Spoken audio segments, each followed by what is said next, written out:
and gentlemen, this is Trisha with Insectopia, and we are here to draw another buggy today. I was looking through my specimens of unidentified beetles recently, about 2 weeks ago actually, and within the past week I identified this beetle not only down to family but to species, using a variety of characteristics, including antenna shape, location, and date of collection. Funny enough, I went through the Bohr and DeLong key to identify this species on a family of Volume 6 of the Bohr and DeLong key, and then Volume 7 too. And neither of them were getting me to a family that made sense. None of them were getting me there. And then I realized that in the key there are regions where it gives you a family name, but then in the beginning of the chapter it says, well, if you land on this family, it could be a series of these families. That's just the most common one, which is an interesting way to do a key, but it brought me to this specimen here, which is unlike any of the other beetles within its family. It's so unique that I'm curious to see the genetics and to see if it truly is a pithid. The antennae are super duper weird. The family of this beetle is Pythidae, which is our family for dead log beetles, and one of the characteristics that I absolutely loved about this beetle was the antennae. Let's look at them. Look at how fun they are. They're kind of like manila form at the base. All of those original segments down at the base are very, very circular. Equally as long as they are wide, which is why I would consider them almost maniliform. And then the last 3 segments of the antenna are really long and thin, like a longhorn beetle's antenna. So that's one of the characteristics that threw me off right off the bat, that told me that this is definitely a beetle that is going to be unique, right? So dead log beetle is going to be kind of its common name, but that's a common name for the family, not for this individual species. Actually, this species does not have its own common name, and we don't know a whole lot about these beetles. We don't know a whole lot about these beetles right off the bat. I do know Trimitomerus riversii is going to be our species name, so let me write that down here. Dead log beetle, Trimitomerus riversii. Alright, and then the other thing is to make sure we always write our date on our paper, obviously. So I'm going to go ahead. Today is February 27th, but you might be watching this in the future. Okay. This individual is a male. You can tell that because of the antenna. The males of this species are going to have those really, really long segments on those last 3. The females of this species still have elongated segments on the 3 final segments of the antenna, but they're a lot shorter. So I did kind of find this bug guide image of a female. So that's going to be in the chat box if you want to follow that link, and check out what the female of this species is going to look like. Another thing that I find interesting is it seems that the elytra are so thin that you can see the membranous wings underneath them. So if you see kind of what looks almost like folding patterns on the elytra in some of the images of these species, it's because you're looking at the wings underneath the elytra. I think that's pretty nifty. It's very visible in this image of and this image that somebody took of a male. Now, these specimens have only been observed on iNaturalist in Arizona. It's the only place. In fact, they've got a really small region that they've been seen from Catalina State Park down to Rio Rico in Arizona. So right in that region where you've got the Sky Islands, I collected this one at Catalina State Park, where a couple of other people have also seen this species. But we have actually never seen the immature stage or the grubs of these beetles. We don't know where they are, or we've never seen their eggs. So really, we only see the adults, the adults of this species, and that's because they come into lights at nighttime. So this is one of those beetles that's pretty easy to collect in southern Arizona. If you set up a light, they come right into your sheets. Let me see. I'm going to get us a measurement for this beetle. So from the front of the head to the back of the abdomen, which is going to be right around here. I'm going to make this actually the front of the labrum. That's the upper lip right there. It's part of the head. This specimen is 1.4 centimeters long. So almost 1.5 centimeters for this little beetle. Another really cool thing that I viewed of this beetle when I was first trying to identify it and look at it a little bit is when you flip this individual upside down.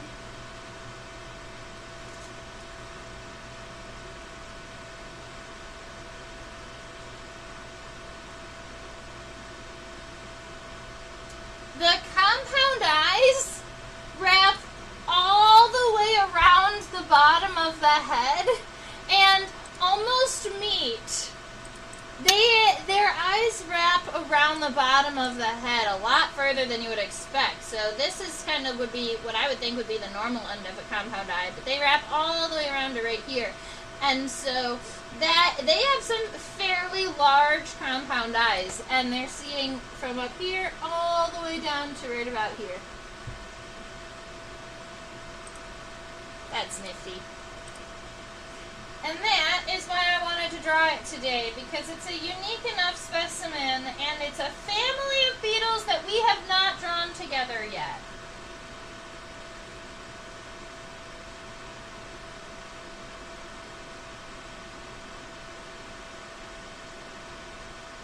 It has a very similar shape to a longhorn beetle, though, so I can see exactly where you're coming from, Susan.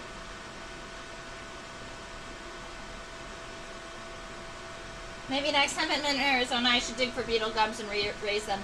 I think that that's a good idea. I think that that would be quite fun.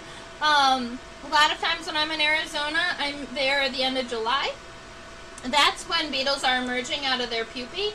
So normally I'm normally not in Arizona at a good time to collect grubs, unless those grubs are biannual and they are like the second year grubs. Then I probably could find some of those, like bigger beetles. But also these are dead log beetles, so my guess is that the grubs are going to be found in dead logs, like other individuals in the same family. But other people have guessed that too, and have actually gone out looking for them and have not found them yet. So, just a cool little factoid about this beetle. And as we are looking at it, we might be able to gain some kind of clues about where it lives. I like the fact that it has these absolutely ginormous tarsal claws we're going to be looking at later. But you can see them on the back leg here. Those tarsal claws are fairly long in comparison to other insects. When you compare them to other beetles, there are a lot of beetles that have got pretty big tarsal claws, especially in Arizona, where the environment is a little bit more rocky. It's a little bit more difficult to kind of hold on to the substrate, so you're going to have kind of bigger claws to help you out with that. Where did I find the adult? I picked up the adult at a blacklight at Catalina State Park.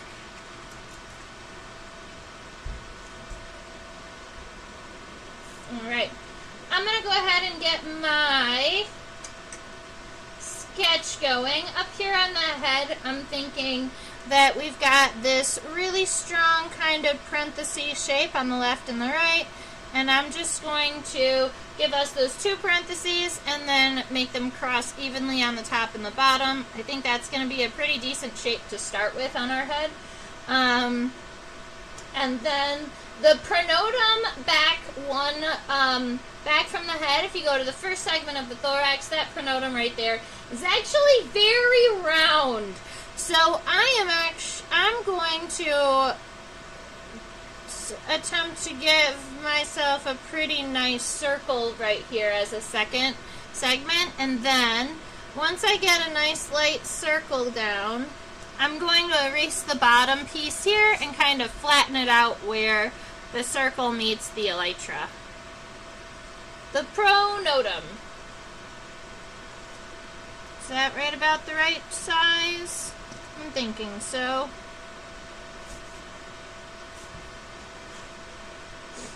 Okay. That's all right, Susan. I actually don't mind repeating myself every now and again because if you missed it, there's the likelihood that somebody else did too, or somebody else came back a little bit later. So I am always happy to answer additional questions. And that's a shout out to any of you who are watching. If you'd like to ask a question or cut in, or you would just like to make a comment, I love to hear from everybody watching. All right. Back from the pronotum here, we've got elytra. So let me give us some of these words, because if you are new here, you may not know how to spell some of these words just yet. The pronotum is that second segment we've already drawn right here, and these are the elytra. These are the first pair of wings, specifically of beetles. They're most efficient at protecting the membranous wings underneath. If we're looking at the top corners of the elytra here and here, we would call those the humerus, kind of like synonymous with our humerus bone or our funny bone. Sometimes people call this the angle that they make, the humeral angle. So I would say that the humeral angle here is almost 90 degrees, but that the humerus is rounded and not pointed. All right, so if I'm going to come out, I'm going to make practically a 90-degree humeral angle here, but make sure that when you bring it down, it's not sharp. It's also wider than the head and the pronotum by just a little bit. The elytra are actually fairly long, and I'm kind of curious how many times longer the elytra are than the head and the pronotum combined. So I'm going to get us an answer for that.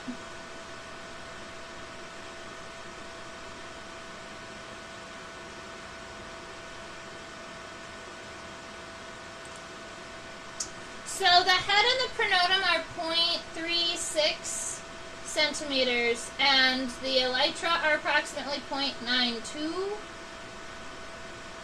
So it's a little less than 3 times if you wanted to use that. So you could go, all right, we've got this head and this pronotum taken care of. I'm going to go 1, 2. I'm going to note where 3 is, and then I'm going to cut just a little bit above that. And that is where my goal is for my elytra. So that is going to come all the way down. We're going to stay parallel for most of the distance of these elytra, at least past the 2 times point.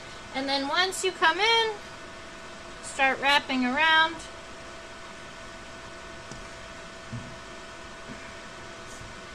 A little bit narrower at the bottom. And then obviously we get that straight line down the center where those elytra meet in the center. And that, I'm pretty happy with the ratio of the body right there. So, because that's what we're going for. We're trying to get the proper ratio of body sizes so that when we zoom in, we'll be able to modify things. You can see the final abdominal segment does come out past that, and we will be adding that once we zoom in. That gives us a pretty good idea. If you want, we could draw a little bit of kind of stick legs as to where these legs are going to be and kind of how they're going to be positioned. But there's a pretty good chance that we're going to be modifying the lengths and sizes of those. So let's go and look at the head of our dead log beetle and zoom in and see if we see any additional characteristics that we couldn't see this far away.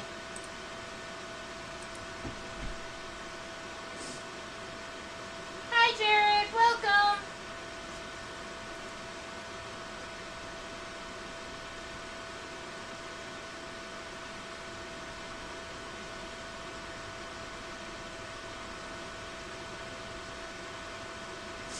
Alright, let me see. I think I'm going to have to add a little bit of light here.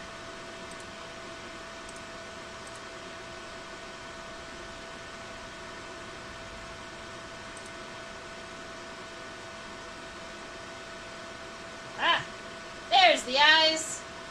So we're going to have to change the focus as we are moving down the head because there is a pretty wide depth there as the head moves down. But now we are nice and focused on those compound eyes and on the shape of the head here.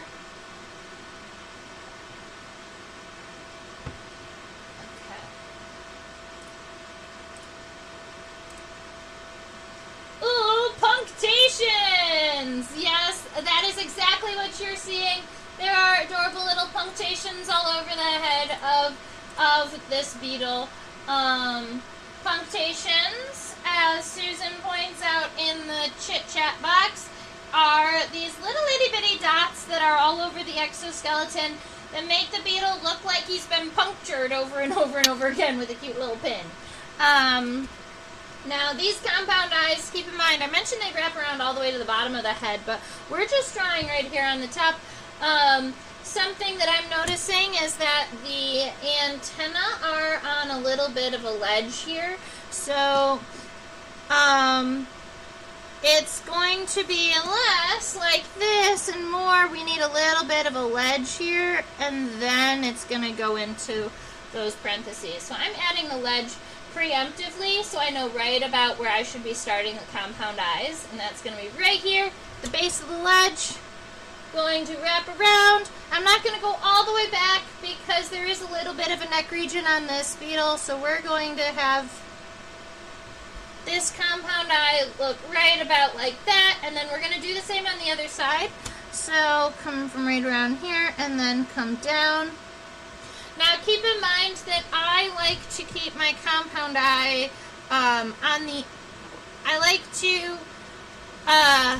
draw the inside of the compound eye first and then kind of do it.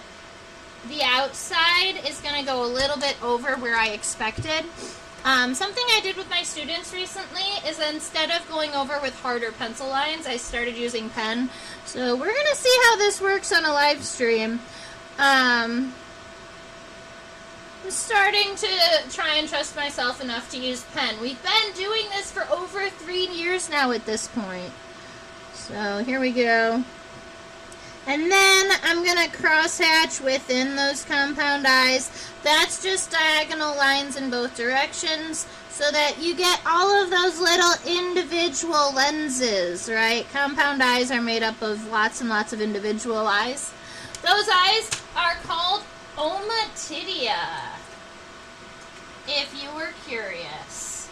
Or ommatidium is one of those singular lenses. Ommatidia is the plural word. All right.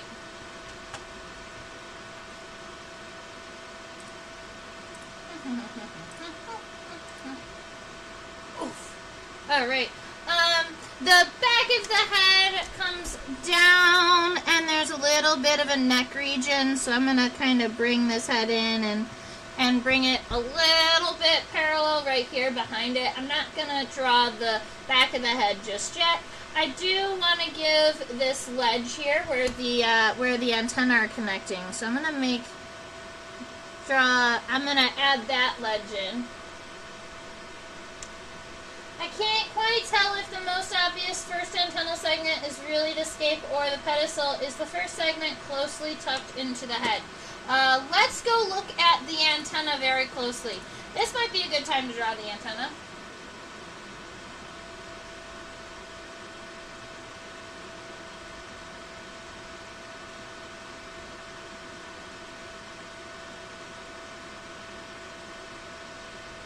And actually, what I'm going to do is I'm going to make it so that what we can see is the segments until that first long one.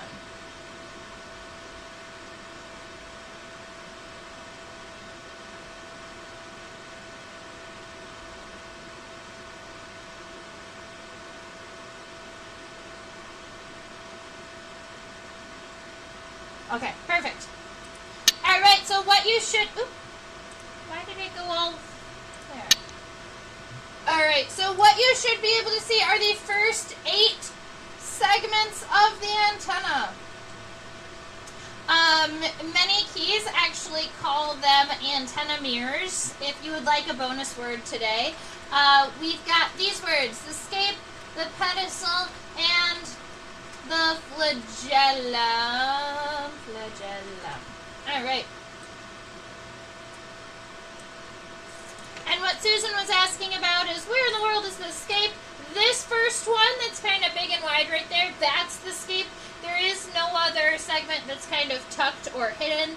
So this would be the scape, and then this segment right there is the pedicel. The pedicel is very similar to the flagellomeres here, at least flagellomeres numbers 1 through what?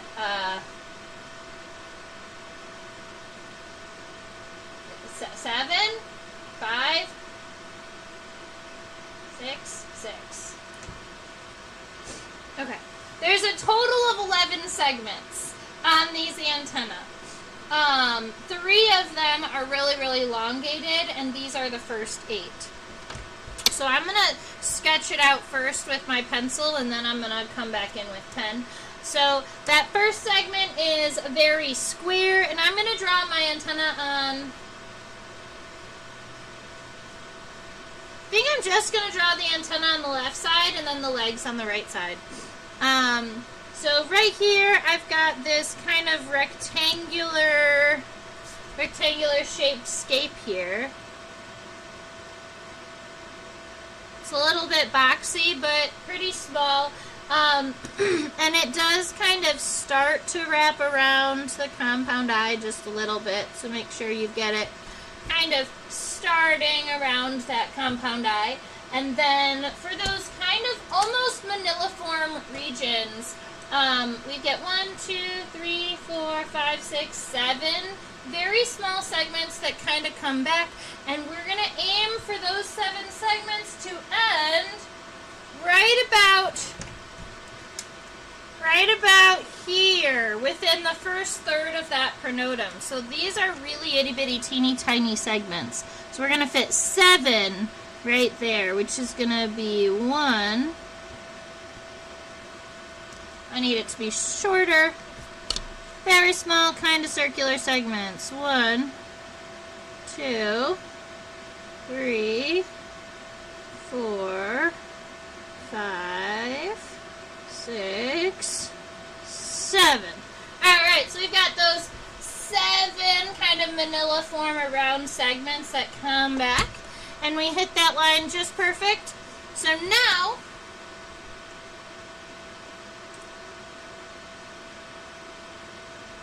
flagellum? Oh man, I don't get the joke, but I'm glad that the 2 of you got it. So here are 2 words that I don't know if I regularly use in these live streams that you might see in a key. Segments of the antenna is generally what I said, but if you're looking in a key, I don't know if it's 1N or 2N. It's one, two ends. If you're looking in a key, you might see the word antennomeres, and those are segments of the antenna. They might say the third antennomere or the fifth antennomere, and they do include the scape and the pedicel as antennomeres because they're still segments of the antenna. And then the other word that I don't generally use but is commonly found in keys, especially with beetles, is flagellomeres. And the difference between an antennomere and a flagellomere is whether or not you are including the scape and the pedicel, right? So the flagellomeres are going to be the final segments of the antenna, whereas the antennomeres are all of them. That gives you a little bit of background for antenna names and labeling. And this is what the final three segments of this antenna look like. And it is specifically because it is male. If you joined us a little bit late and you would like to see the antenna of a female, that's going to be the first link that I shared in the chat is a female's antenna. And it is still expanded at the end, but not as expansive as this male's antenna. And I'm really curious what additional, how does this help the male beetles? Is it number one, it could be to impress the ladies. You know, sometimes males will have big feathers or big fancy things to impress the ladies. That's a possibility. The other thought is that some, male moths will have really large antennae to help with, pheromone reception. This doesn't remind me of anything like that, but, yeah, there's all kinds of reasons why insects would have these kind of expanded segments. So flagellomeres are antennomeres, but antennomeres are not always flagellomeres. Yes, exactly, Susan! By George, I think she's got it! Alright, the first antennals, the first of these three here, this is going to be segments 9, 10, and 11. Alright, so this is antennomere number 9. Number 9, number 9. And it looks like it ends pretty much right before the pronotum ends, so we're going to be going to right about here. The inside line is quite shorter than the outside, so I'm going to start it kind of narrow, just like this. I'm going to hit this line with the inside line, and then when I do the outside of this segment, I'm going to kind of blast past that, and I'm going to make the outside a little bit longer so that you can come back at an angle and create that little point that's angled away from the body. And then when you start, and I'm actually going to make it a little bit longer, and then when you start the next segment, you're going to want to start on the right side. It's going to be coming to right around here, so I'm going to say it's going to come out right about here. The inside, once again, stops, goes out on a diagonal.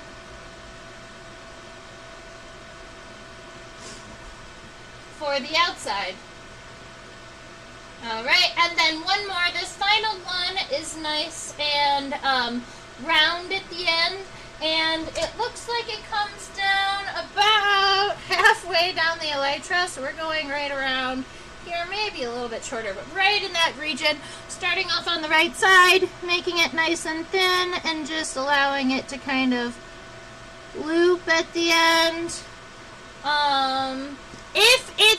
If it gets wider or narrower, we want it to make sure that it gets narrower at the end and not start narrow and get wide, because this isn't a bulbous segment.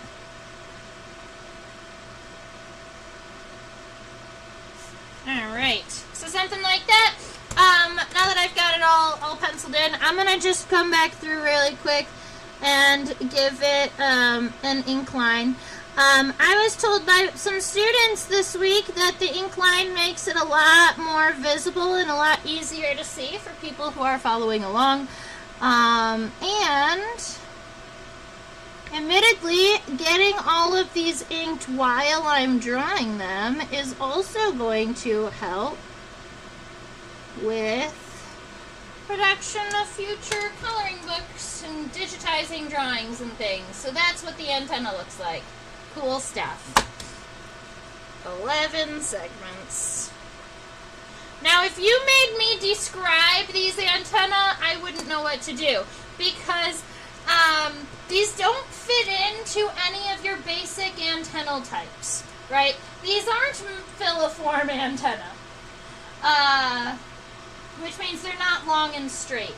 They're also, I would not consider them clubbed, even though they're in a family where most everybody else has clubbed antenna. I would almost divide them into the first region being half maniliform,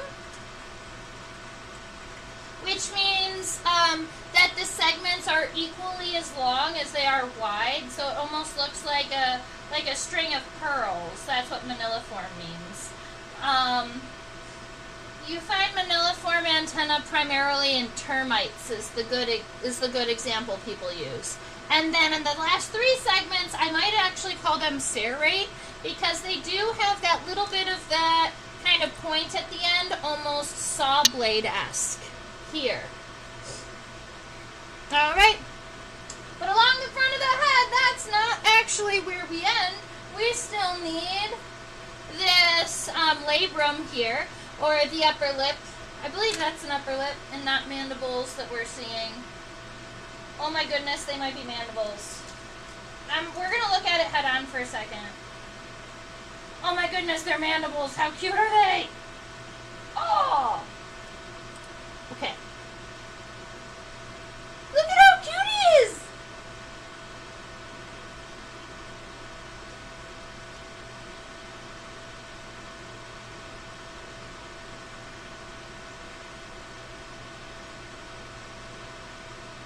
I love him.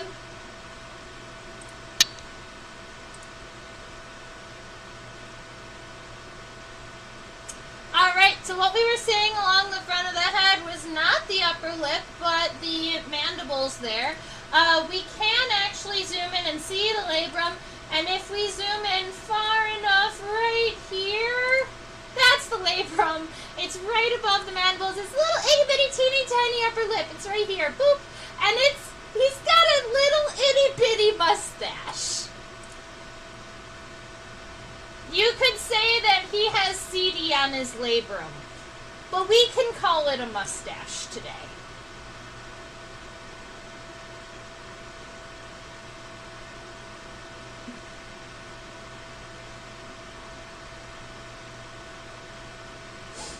Susan says they're dead logiform antenna, and I love that.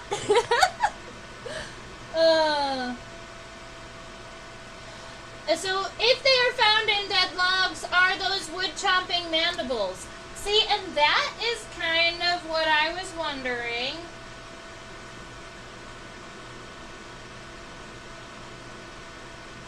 To me,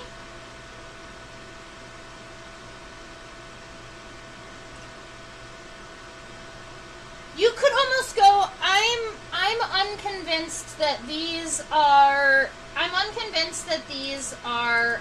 wood boring mandibles, but it is possible. So let me show you kind of what I always see as dead log mandibles, and then why these could be a little different. Also, sometimes insects that are found in dead logs are predators feeding on other beetles that are also in the dead logs. So, we honestly don't know anything about the biology of these beetles, which I think makes them even more fascinating. Here we are. So when we draw a mandible, I'll even do it this way. When we draw a mandible that is that's a wood boring mandible, it's going to kind of look like this, where you've got a really sharp piece on the front and then it comes back in the center, and it has almost this little ledge here. And when you've got two of these right next to one another, a lot of times these are grinding mandibles. They aren't sitting right next to, they aren't like sitting directly on top of each other like I have seen in other beetles, is what I'm saying. Is this a possibility though? Now, other fun bonus word is that right here, this region, when you have a beetle that has this type of mandible, and you've got this region here where it's the grindy part, like our molars, this is called the mola. M-O-L-A. It's molar without the R. So wood-boring beetles have mola, which are grinding part at the base of the mandibles. I am unconvinced that that's what this is. It could be a predator. Alright, so here we are up in the front. I'm going to give just a little. I gave a little bitty double hill. That's the labrum. I wanted to make sure it made it, and I might even throw a couple of individual little hairs off of the front of it. So we've got those cute little mola, or we've got those cute little CD. And then these mandibles that are kind of coming up, they're sharp and they're gonna come back down, kind of like this. That's how I'm gonna draw them.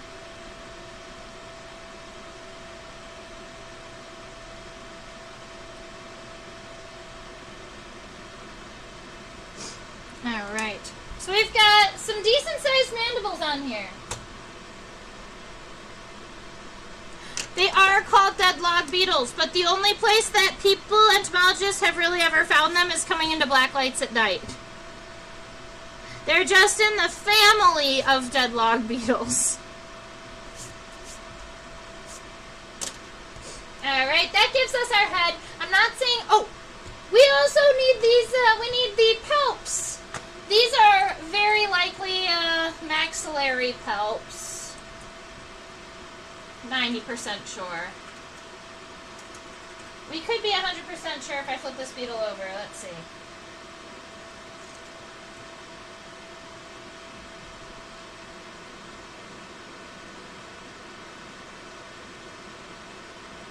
Yeah.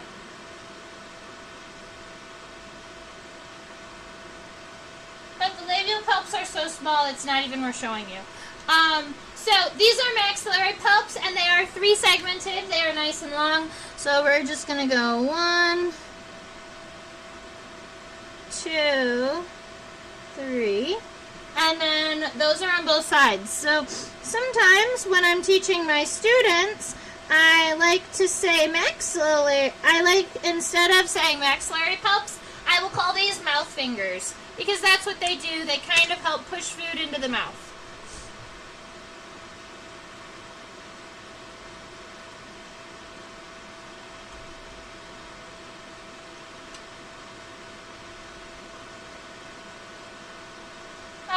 Now we're going to check out the shape of the pronotum. Alright, let's see. It looks like, he looks like Zorak from Space Ghost, Coast to Coast. That's funny.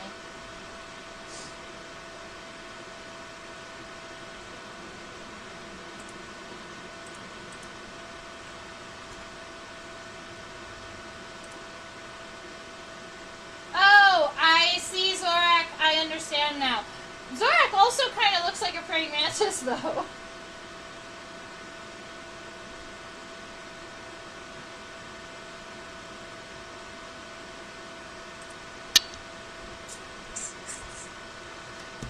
Alright, the back of the head, it looks like the overall shape of our pronotum I'm pretty happy with the exception that at the very end, the back side of the the pronotum here looks like it's a little bit more squared off and a little bit straighter here. We've got the series of setae, or series of hairs, on the bottom side. I also believe if I was to zoom in along the top of the pronotum here, that you would have very short, very light golden hairs. You might want to see those. Let me see. Can you see them? Maybe off to the side a little bit. What? That was too far.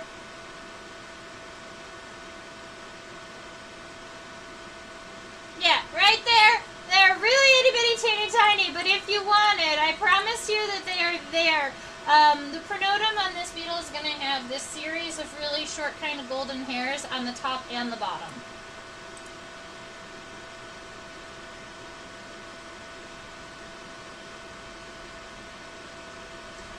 I think the bottom are actually longer than the top, or at least from this view are more visible.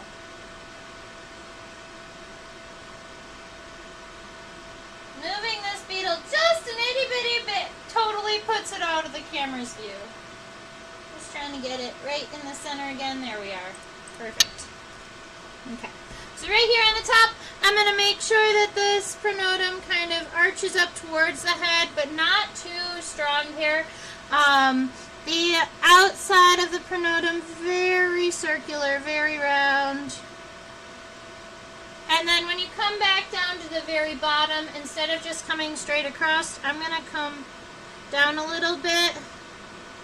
And I'm going to give myself just a little bit of a ledge here. It does make my pronotum just a little bit longer, so it means that I'm going to be kind of lengthening my beetle just a little bit. But I gave it a tiny little bit bitty ledge there.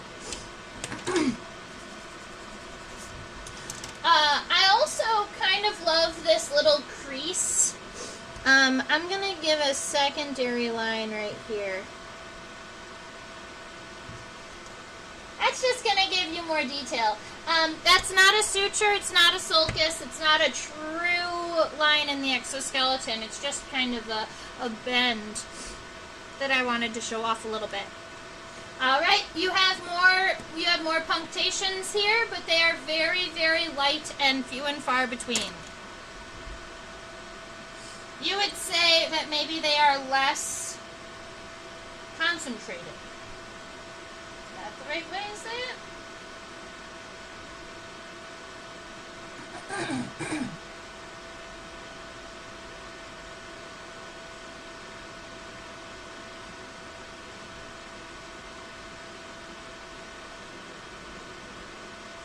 Alright, so my goal right now is to look at this scutellum here.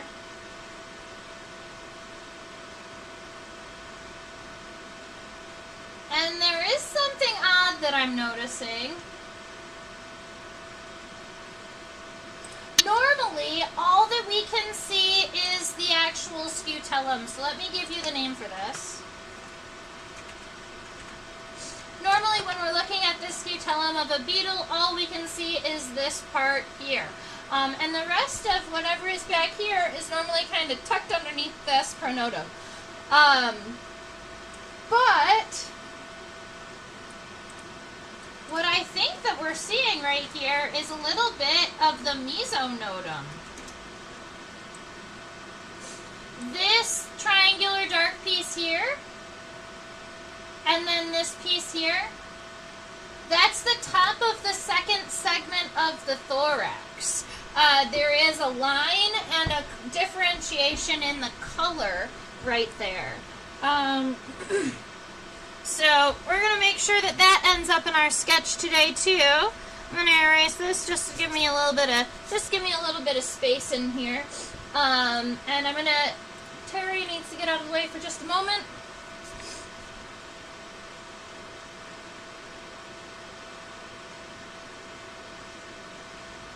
Alright, so this is going to start not all the way on the edge of the pronotum, but kind of at the third point, so a third of the way in on both sides.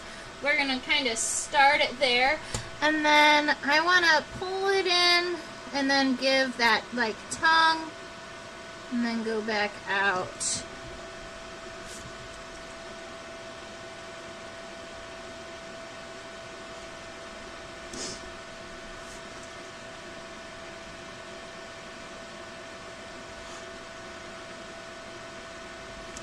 Yikes. Alright, let's try this again. The center line is right about there. That's where the scutellum is going to be the longest. That's about as good as I'm going to get. So my goal is to kind of create this shape here, where you've got what almost looks like a little bit of a tongue coming out. That's the scutellum.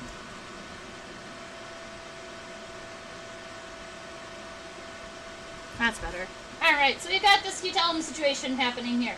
Now, we also want to make sure we separate out the scutellum from the mesonotum, which is going to be by creating this little point right there. So we've got the scutellum, we've got this little bit of this mesonotum that's sticking out from underneath. It's going to have that two-part kind of triangular in here.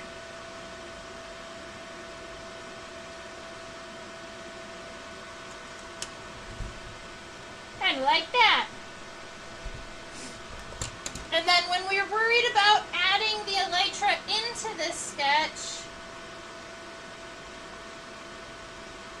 we are following along the bottom of this mesonotum here, and then once it separates, that's when this kind of comes out. So we're going to follow this angle here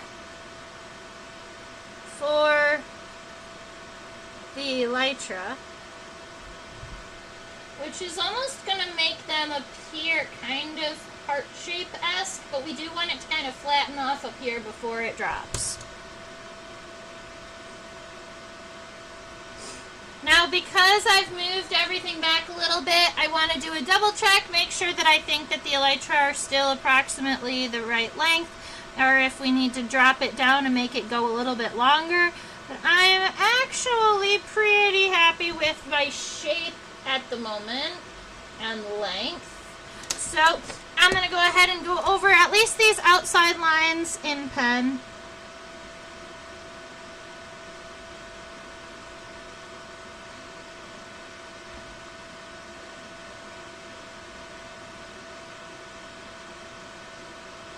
And then the center line in between the elytra.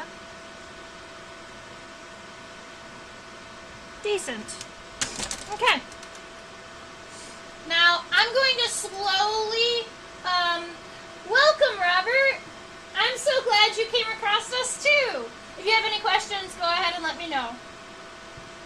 I'm going to slowly kind of change our view down the elytra. I just want you to see the entirety of it. There are a couple of things that I'm going to point out along as we go. One of which are what almost look like striations, or what we would, alright, so a striation is like a line in the elytra, and it's generally like a groove that's it's a long groove like a line. But these here and here, I do not believe those are striations.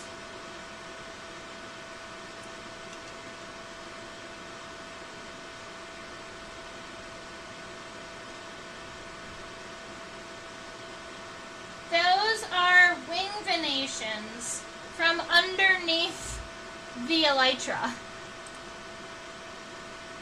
That's so cool.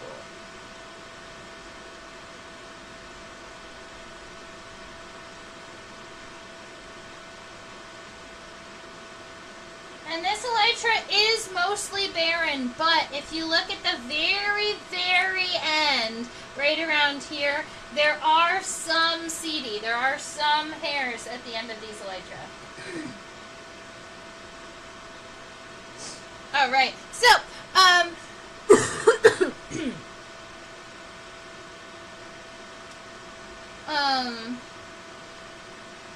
we're going to look and zoom in just to the end of the elytra. I want to get the abdomen back here sketched in, or at least this last segment of the abdomen that's kind of sticking out a little bit.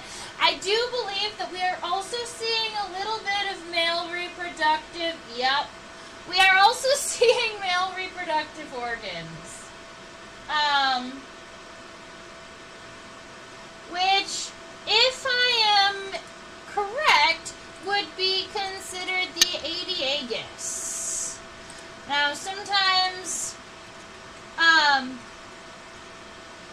times scientists give different names to reproductive organs that are differently shaped, and sometimes it goes over my head, so I will admit that happens sometimes. But Adiagus is generally what we call the male reproductive organ of an insect. And that is what we're looking at here. Right there! Look at it! Isn't it so cute? Okay. And it also has these two kind of pillar-looking things with series of hairs on it. Beetles don't have cerci, like crickets and grasshoppers and mantids and walking sticks and cockroaches. So I'm not sure exactly what those, what the appendages are on the outside. I would have to assume that they are part of the reproductive process, though. Alright, so right here at the very, very end, we do get at least one abdominal segment that's visible after the elytra, so I'm going to be pretty happy with that. I might make it a tiny bit narrower, but not by much. Kind of like that. Yeah, so we've got that happening for us, and now we've got those two side appendages there that almost look like cerci. If you're unsure of what cerci are, think about the little appendages at the end of a cockroach abdomen. Many of us have seen cockroaches, whether that's inside of the house or outside of the house. So I like to use them as an example. The pinchers of earwigs are also cerci, but most cerci are not adapted into pinchers. Most of them just look like two kind of filaments or tails. Alright, then I'm going to add a series of hairs on the end of both of these that make them look like, I don't know, they look like a party. Why do they remind me of a party? I'm not sure.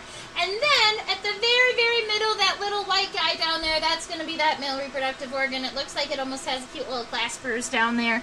But I'm going to make sure we get that drawn in here. Kind of in between. Something like that. You're going to be able to see that much better after I get ink on it. So let me go ahead and get this all sorted.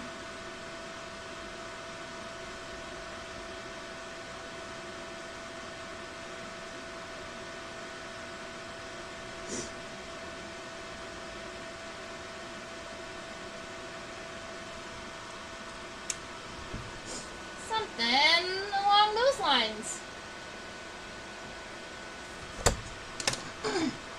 Awesome sauce. Alright, so we've got a whole body taken care of. Head, thorax, abdomen, wings. Now all we're worried about are these legs. They look like a party. Yeah. You know what it reminded me of? It reminded me of a party hat. That's what it was. I don't know. I'm a crazy one. That's okay. Let's see. This. We're going to look at the legs now. This is the front pair of legs. Unfortunately, my little friend lost some tarsal segments on the front right leg. So we're going to be checking out the front left. And I'm going to turn the specimen just a little bit so that I can double check a thing. I want to make sure I've got the correct tarsal count. We do have 5. I want to make sure that all 5 are visible. Just what I thought. Silly antenna is going to be kind of blocking one of the antennal segments, but we can see most of it, so that's going to be okay for me. I'm going to give us a little bit less light so we're not completely blowing this out of proportion, blowing it out. Let's see. Yes. Okay. I love the tarsal claws. They're so nice and long. Grippy. Okay.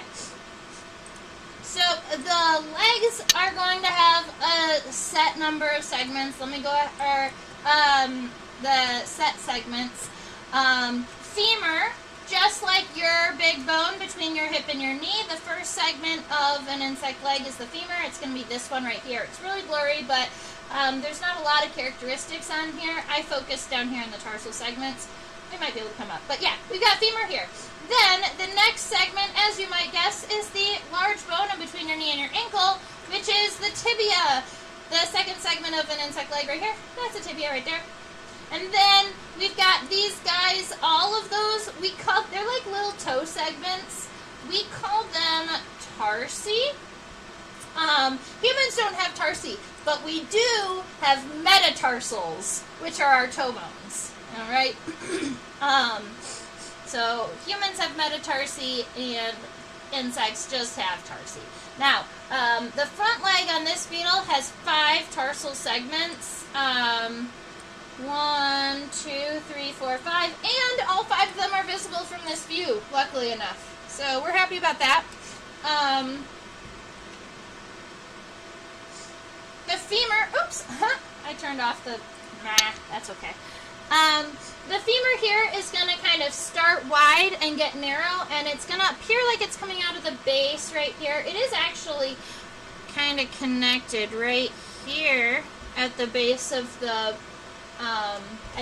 first segment of the thorax. So where it's coming out, it's going to just line up with right there. Nice and wide at the base, and then a little bit narrower towards the tibia.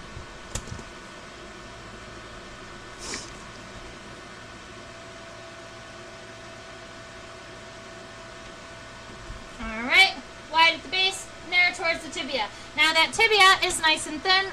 It's also kind of moving away from us, so it looks a little bit shorter than it should, admittedly. But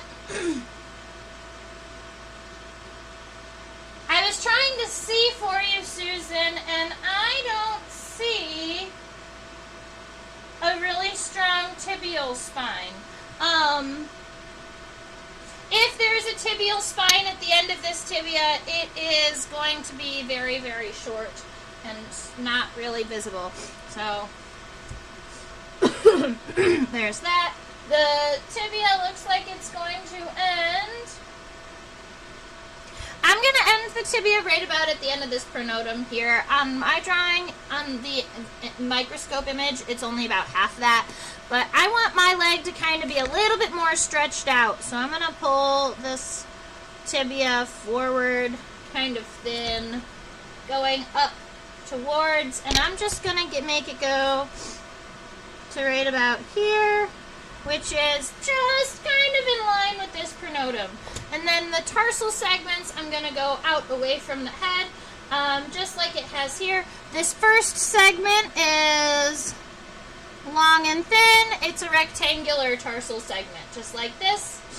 2, 3, and 4 are what I call triangular segments. Now, the shapes of tarsal segments don't have official entomological names, although you see pretty much 3 or 4 tarsal shapes repeated over and over and over again in insects. They don't get names. That makes me a little sad because everything else has names. We're going to name them someday. So, triangles. 1, 2, 3. And these 3 triangular segments, I didn't mention when I first started drawing, but they get smaller as they go on. So you can start big, get a little bit smaller. Now this last segment here, I call it a raindrop segment. Narrow at the base, kind of round at the end. This raindrop is actually fairly long, so make sure that last segment gets to be nice and long there. And then at the very, very end, you get 2 womp, womp tarsal claws. And I'm going to go ahead and go over this with my ink so that you can see it nice and well too.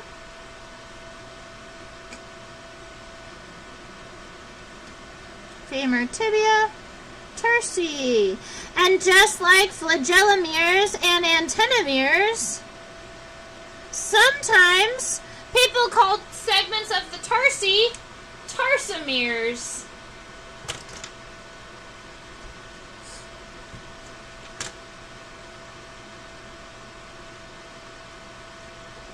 Alright, middle leg.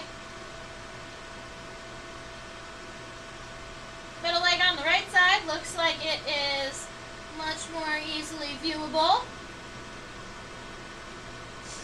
looks like we are... Oop.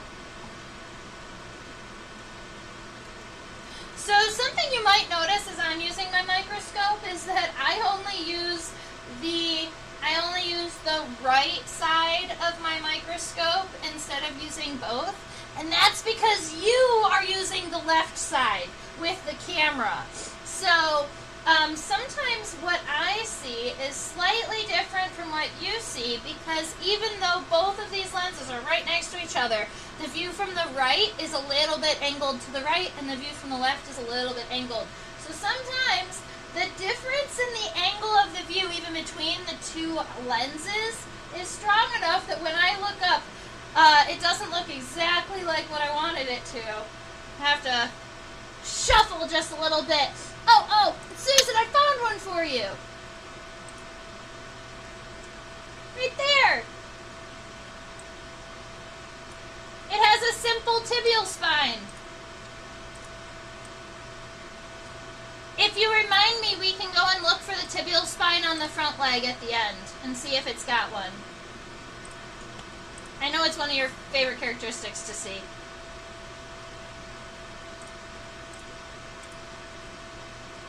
All right.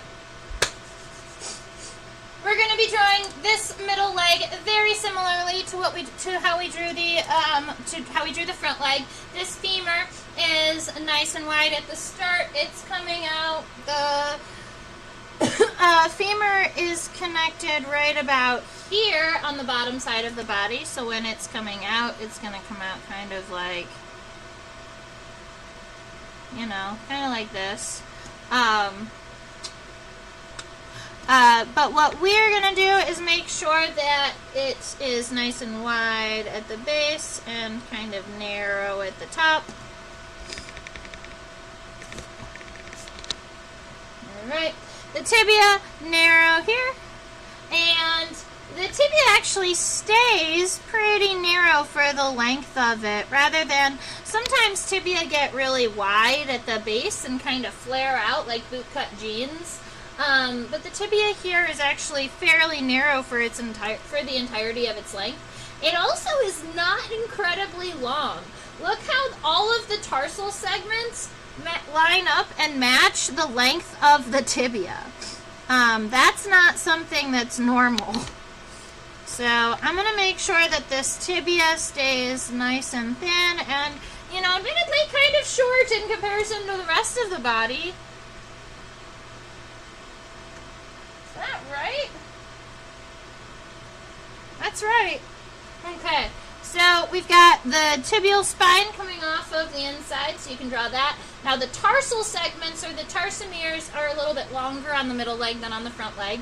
So let's make sure that first segment is nice and long and rectangular, and that is actually going to help kind of give that tibia the appearance of being a little bit longer. A lot of times that first segment is even in line with the tibia. I angled it out just a tiny bit. Alright, 3 triangle segments. That is one fairly long one kind of middle-sized one, and then a small triangular segment. And then we get that final tarsomere, that raindrop segment. Narrow in the base, round in the end. Bloop. It even makes a water sound. Sorry. Then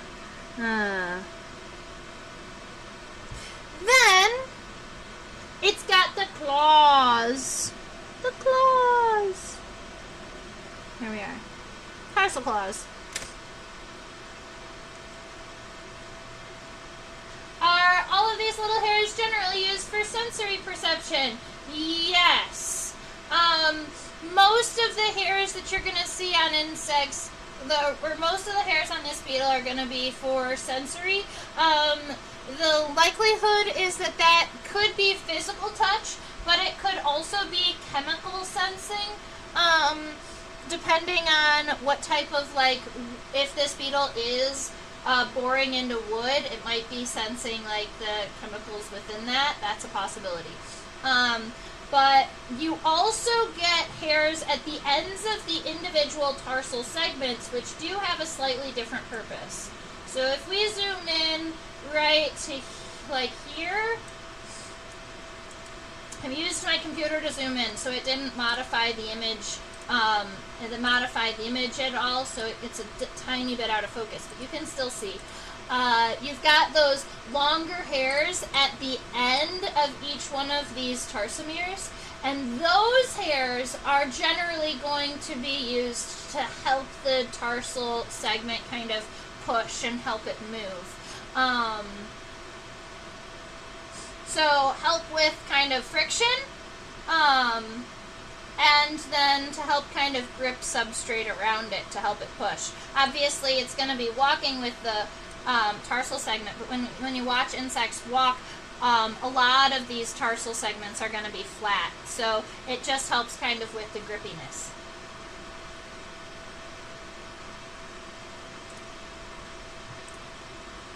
Welcome back, Susan!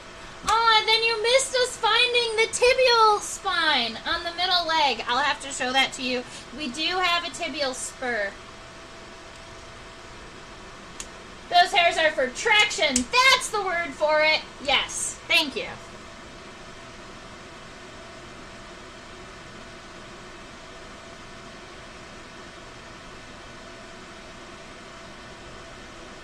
Spine. Rectangular tarsomere. Triangle, triangle, triangle. Raindrop. Claws. And then if we were going to go about and add those hairs for traction, we add them to the end of each one of these segments, kind of around the edges.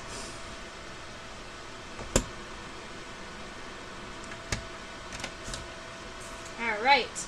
And then I'm going to zoom back out for us here. So, bloop, bloop, bloop. Oh, man. Did we see that?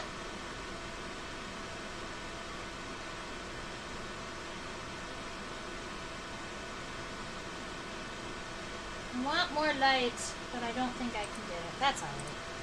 We'll work on it.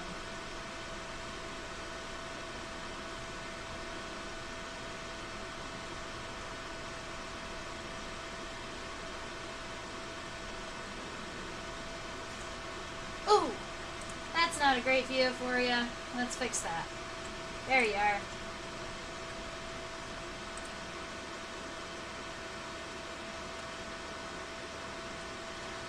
Alright, this is the hind leg. 1, 2, 3, 4.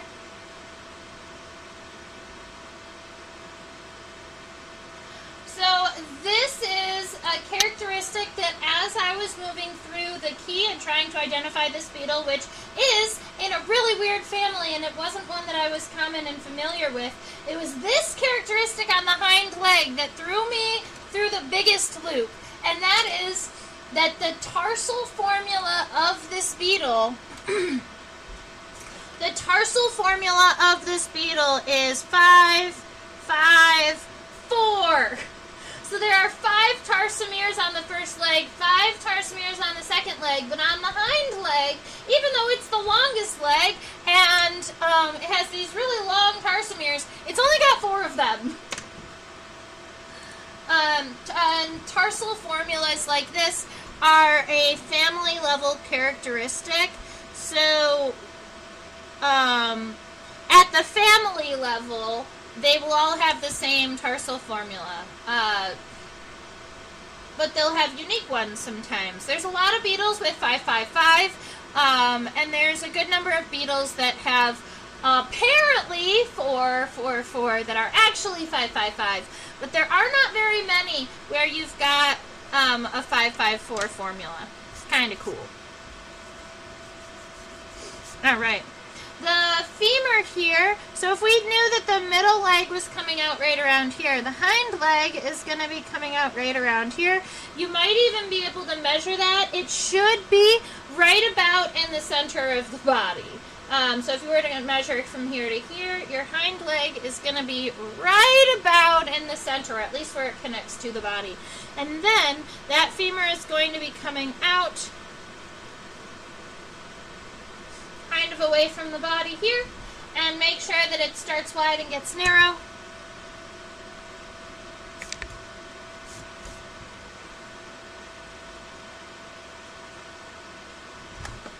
Kind of like that. The tibia, nice and long and thin. It's that dark segment. Once you get to the light orange segment, that's the first tarsomere.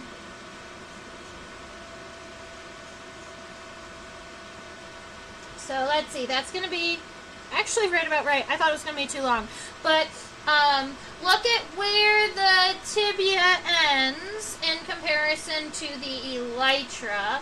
That looks just about right.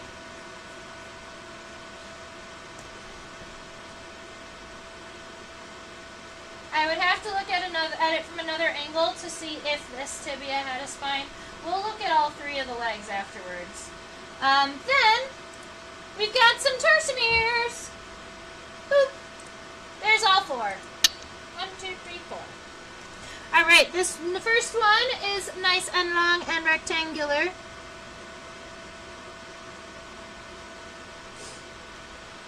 All right. And then 2 and 3 are these triangular segments. They do get shorter, so make sure that that second one is about half the length of the first one. And then you've got this raindrop segment. Now that raindrop segment is right about as long as this first rectangular one. So make sure that you've got that about correct, which is going to make your hind leg a little bit almost longer than your abdomen here. And then with the claws, you should be pretty much aligned with the end of the abdomen.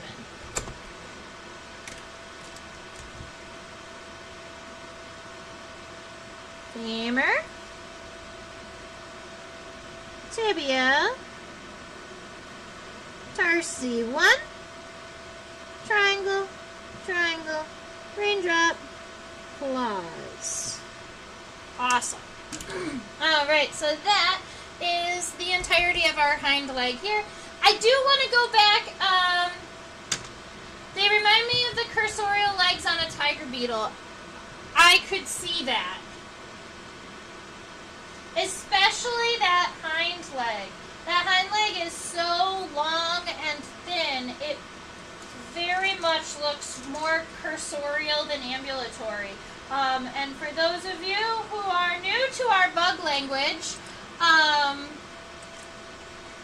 cursorial is a running leg. They're generally adapted very, very thin, generally very long, and the tarsal segments are just like Sue mentioned, that they're kind of look more like this hind leg where the segments are really, really long and thin. I also kind of love when you're looking at the hind leg from this point of view, you can see that the femur almost looks bent. And I think that's because that the undercarriage of the body is round.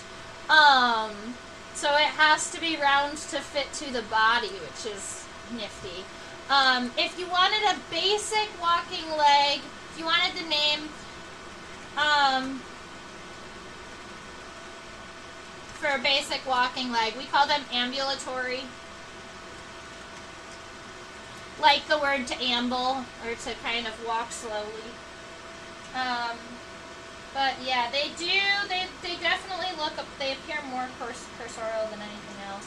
I was really hoping to see if we had any more tibial spines. I do not see another tibial spine on the hind leg. Nope. So this is the end of the tibia on the hind leg. So you've got some kind of spines here at the base, but you don't have a real good spur. But I promise, we saw it on the middle leg. Oh look, we've got 2 on the front leg.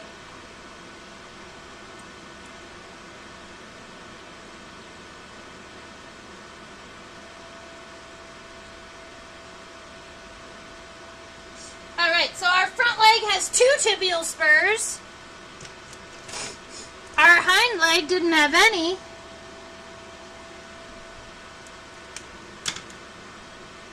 Let's go look at the middle leg.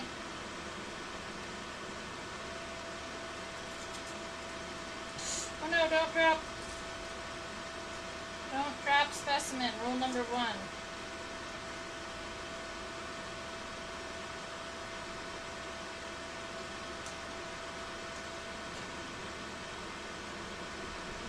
keep all his parts? Good, okay.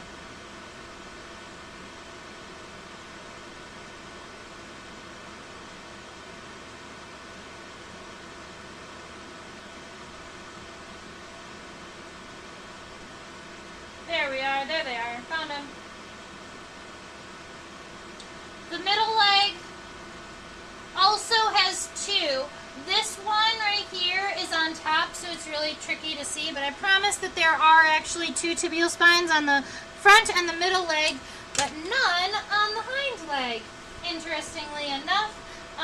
This is the complete underside of the beetle. We can go ahead and look at it really quick if we would like. If you have any questions, you can go ahead and shoot those to me.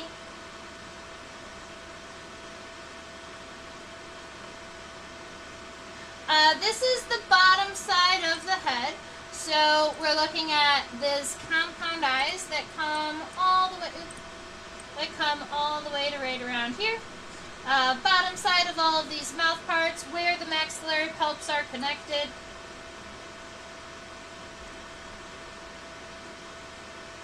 This is the bottom side of the first segment of the thorax here. We would call the bottom sections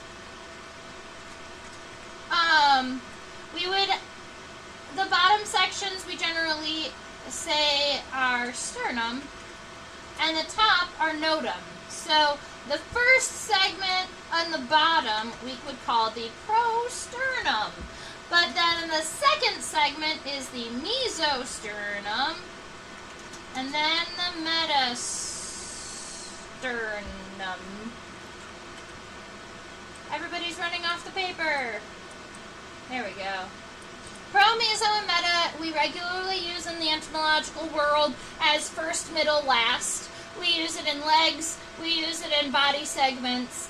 We use it in bees, wasps, and ants for their physical body regions, like prosoma, mesosoma, and metasoma. So you'll see this first, middle, last regularly. You kind of get used to seeing it. Then, if we're talking on the top, you would add notum, and if you're talking about the bottom, you add sternum. So this mesosternum, super glabrous, super duper shiny. You can see it runs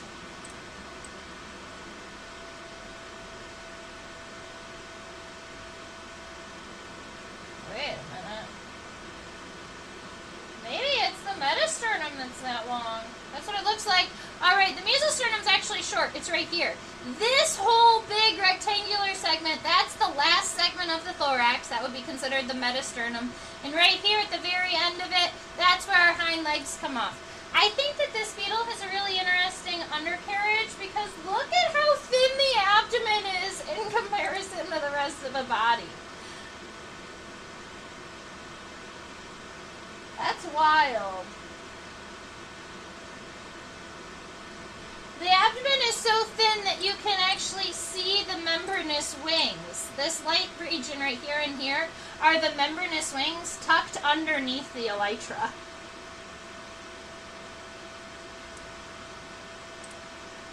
Yeah, Susan, the abdomen is weirdly narrow. I concur. And then way back down here, that's the bottom side of those male reproductive organs that we drew earlier. Yes, they have some sort of claspers at the end.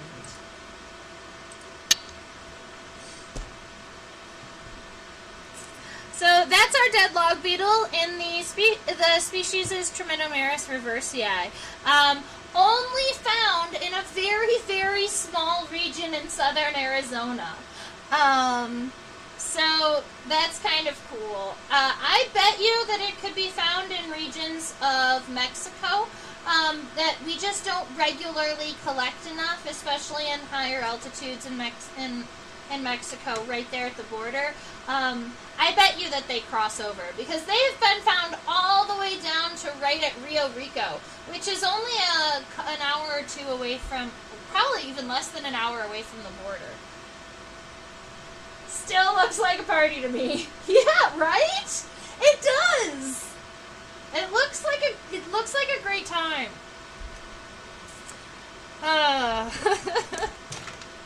Alright, I'm going to come back through and erase all these pencil marks because I have an ink drawing this time, and I'm really kind of excited for that. Here we are. Yay! Alright, questions, comments, concerns. Anybody have any questions about this beetle in particular? I admittedly may not be able to answer many of them because because honestly there is not much information about this species in general. But if you have any questions I might be able to answer. Or secondarily, what do you want to draw next week? Because I pick week to week, day to day, whatever seems fun or interesting. But if I have any people here that are hanging out, regulars or newcomers that really are curious about a certain type of insect or a certain species of insect, I can see if I've got one in my collection. My collection is always actively growing. I pin and identify every single week to keep on top of it. So, Susan wants to know if I've got any cool flies. Oh, I met up with Eric Eaton about 2 weeks ago, and we had a really nice long lunch together, and he said that he was hoping to come and hang out with us at, a couple more times for live stream, so I wanted to give everybody that shout out. I thought that was cool. Plus, we had long conversations about flies and how annoying their identifications are. But I mean, I've got some cool flies. This guy is wild. Let's put throw him under a microscope really quick and see what he looks like. I don't know if I've identified this one yet, but I might be able to ID it for you by next week. Oh, it's got cool antenna! Look at those bonkers antenna!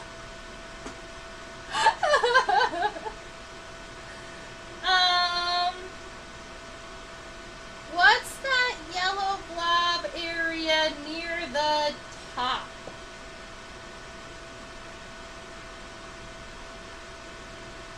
I am a little bit sad that I did not... Oh, are you talking about the yellow blob? Kind of at the base of the reproductive organs is what I'm going to assume you're talking about. That little yellow blob. I'm honestly not sure, but I could give you a guess.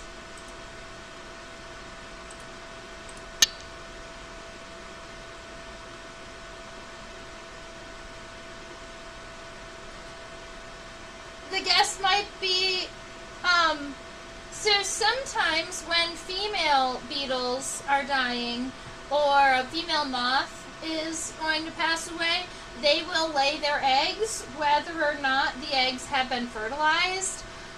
I was looking at that yellow blob at the base of the reproductive organs wondering kind of the same thing. I think that it might be a sperm packet.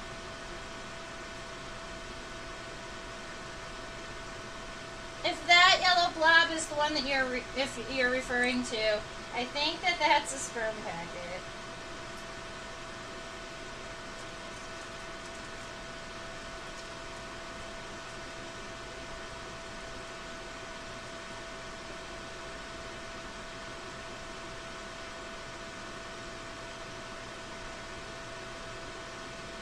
Whoa.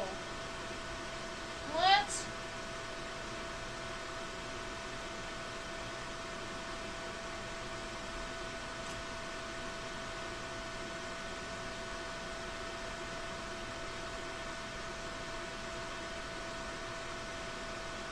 Yeah.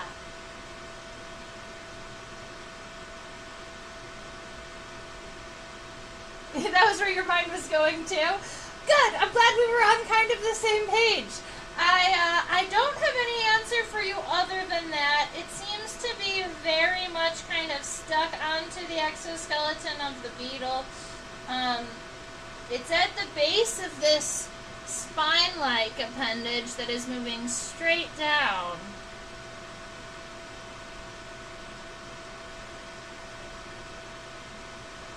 Cool. Alright. So that is our dead log beetle for the day. And I am thinking, Susan requested a fly, and I was just looking at different flies that I have.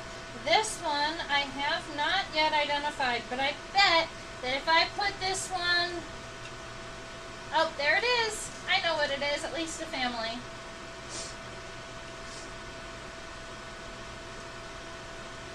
This is some species of deer fly, or it's a species of biting fly. What's the family of deer flies? Really quick. It's like Acylide, maybe? No, Acylide is different.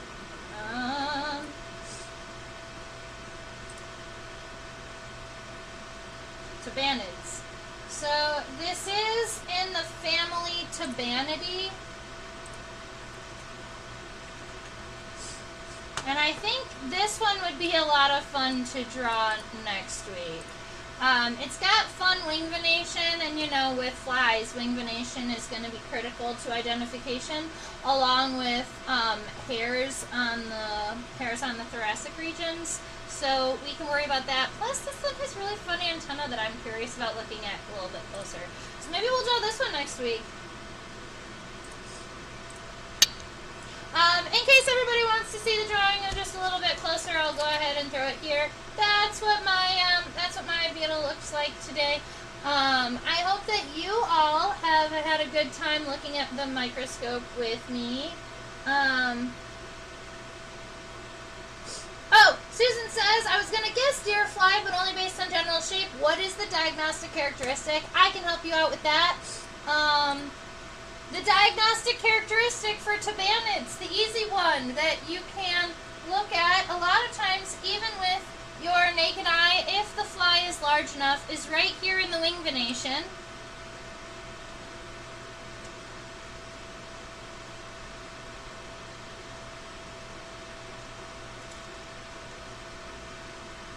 It's a little fuzzy, and I don't love that it's a little fuzzy, but you can see the wing veins. Oh, there it is. Perfect. Stay. Okay. So, on tabanids, deer flies and horse flies are in the same family. The diagnostic characteristic is I believe this is R5. The vein is R5, but there is this wing venation that comes down. It's going to split into a Y, and it circles the tip of the wing. That's the diagnostic characteristic for this family. So if you look at any horsefly or deer fly, it's going to have a vein that splits and circles the tip of the wing. If we look at something larger, like a big black horsefly even,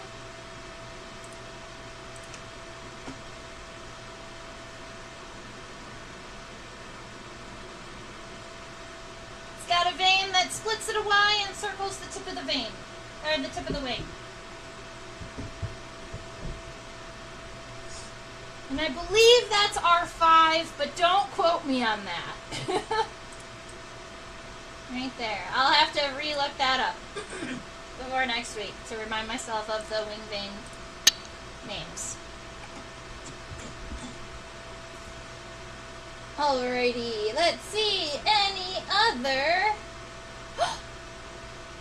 Susan, I didn't see that. He bragged about having lunch with me on Blue Sky. That's exciting. I'm gonna have to go and check it out.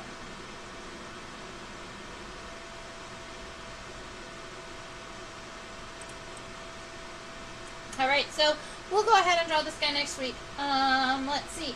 Any other final questions? Comments, concerns, and if not, I just want to give everybody a heads up that I teach on a platform called OutSchool Tuesdays, Wednesdays, and Thursdays for students ages 5 to 8, 9 to 12, 13 to 18, but school-aged students. I am so incredible with all the questions and interact, and that is what I absolutely love. Down here in the bottom corner, that is a QR code to my PayPal, just in case you were curious, just in case you wanted to buy me my next coffee, or help donate to this small business. I run this. This is my full-time gig, not just YouTube, but teaching on OutSchool. I also travel with a group called the World Oddities Expo. And this weekend I will be in Pittsburgh, Saturday and Sunday. That's March 1st and 2nd. I'm going to be in Pittsburgh handling Mo the curly hair tarantula, my vinegaroon, and probably some millipedes. We might bring blue death fading beetles too, who knows. So we've got some animals to handle in Pittsburgh if you're around. Oh man, Eric, welcome! You were here for just a moment. I'm so happy to see you. We even mentioned you once or twice while we were chit-chatting. I would love for you to come next week, and next week we're drawing a fly, one of your favorite things. I just wanted to show you a couple of things that we got to learn about in my insect studies recently. So this week I got to teach some students. We learned a lot about these blue pleasing fungus beetles from Arizona, the erotilids. I was really enjoying teaching about those to my students today. And then some of my students asked for a specific class on gliding ants, how and why they glide. So we got to talk a little bit about gliding ants and how they've got this crazy keel on their metasoma that helps kind of guide them, because when they glide upside down. They flip upside down and use their head as kind of like a sail to glide. They're wild. I had never heard of them before, but sometimes my students have heard of different types of species of ants from people like Ants Canada, and I've got a lot of really crazy kind of ant kids, so they'll ask me about unique species that I've had a fun time learning about, and that is my most recent insect that I learned about and had a good time learning and talking about. Alright, here, that's my email address, trisha@theinsectopia.com, and if you are curious to shoot me an email with your drawing, to share your art, to share a blog, to share a link to something, I always like to see emails. I try my best to respond to everybody, and if you have any comments, questions, or concerns, that's where you can reach out to me. At Insectopia 2015 is my Facebook and Instagram. That's where you can find me there. And pleasing fungus beetle, the most correctly named beetle, true story. Specifically the blue ones that are bright, bright blue, but then their color fades when they die, which is sad, but also really unique, because most beetles that are blue are metallic blue and therefore are a structural color, so they bend light rather than it just being a pigment, and therefore they stay that color all the time. But blue pleasing fungus beetles, they fade over time, which means it must be some sort of pigment, it must be a pigment that they use, which is nifty. Alright. I hope that you all have a fabulous rest of your week. If you're close to Pittsburgh, come and stop by and see me. And I look forward to seeing everyone next week. Alright? Stay buggy. Bye.